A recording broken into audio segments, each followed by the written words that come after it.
We're back with Lonnie Wright, owner of the Pines 1852 and grape grower here in the Columbia Gorge.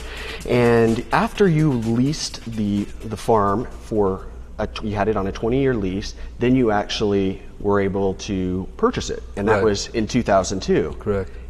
And then there was a fire. Yeah. Yeah, the Sheldon Ridge fire in 2002. You had to think, what have I done? Well,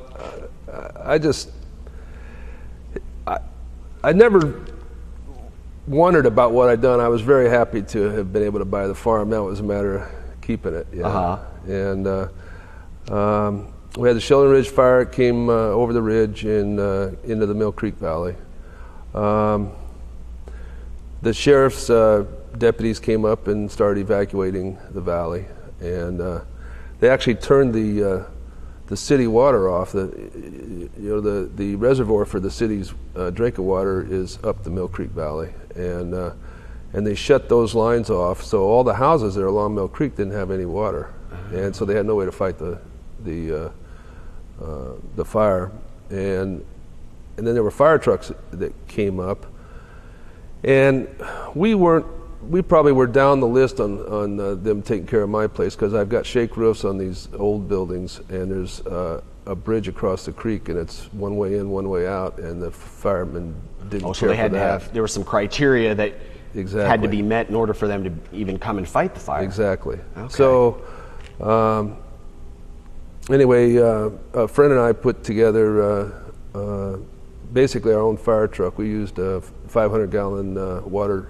Actually, it was a wine tank, plastic wine tank, and strapped it in the back of my pickup. And some other friends brought a higher-powered pump and a fire hose over. Where did you get the water for the tank?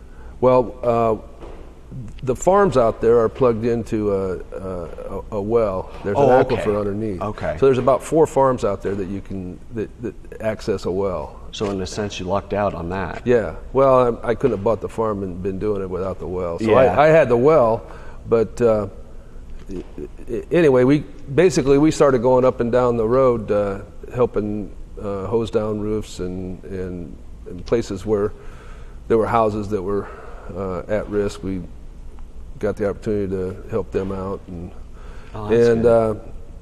so my daughter was riding with me, and on Saturday we thought that the fire had been pretty much held at bay, but then it flared up again.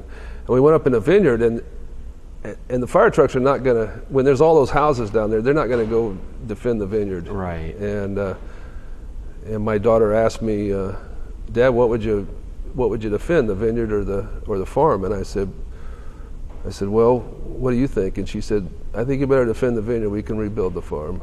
Oh, really? I can tell it's almost an emotional memory for you. That was that a real pivotal point, you think, in making that decision and having to obviously make it in seconds? And was it, or did you just know, like, you're right, we can rebuild the farm, let's save the vineyard? It was critical that the fire not cross Mill Creek Road, because if it had, then we'd had to defend the farm, because there's a cliff right behind our farm, and it would have worked its way down there, because we were downwind. But if it stayed up on top, then we'd have had to fight it up in the vineyard. Okay. And so we just kind of got set up to do whatever we needed to do. Yeah. We hosed down the roofs, and then we went up in the vineyard and kind of kept an eye on things. Took care of business up there. Yeah. So then how did the actual, like, the tasting room and actually bottling or having your own label and stuff, when did that come about? We started that in 2003. Okay, so the next year. Yeah. Wow. Yeah, and so I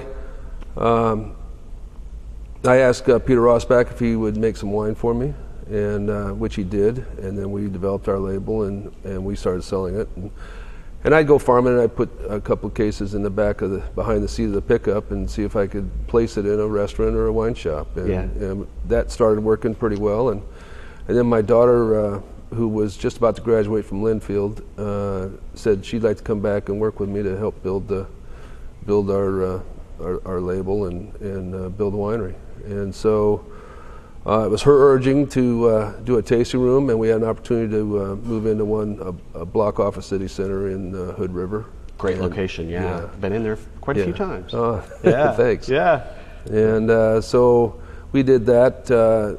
Basically, she's the general manager. I pay the bills and take the garbage out, and they try to keep me out from behind keep me from behind the bar. Yeah. Your daughter Sierra said that. She said she doesn't let Dad behind the bar. Right. Is that because you get too involved with the product, or what? No, you can't drink if you're serving over there. But the thing is I got a day job and farming grapes, and so I like to just go over there and just kind of enjoy things. And if there's some peripheral things that need to happen, then I try to take care of those, and I get a chance to talk to people. So she keeps you on the other side of the bar, and you're pretty content with that. Yeah, that works for me. That works for you. Good deal. So, what do you think for the future? What do you think the future of the Pines 1852 is? Well, I think we're doing pretty well. These are some tough times economically, and we seem to be making it through and holding our own. And we've been embraced by a lot of locals here in the gorge, and that's helped us quite a bit. Great.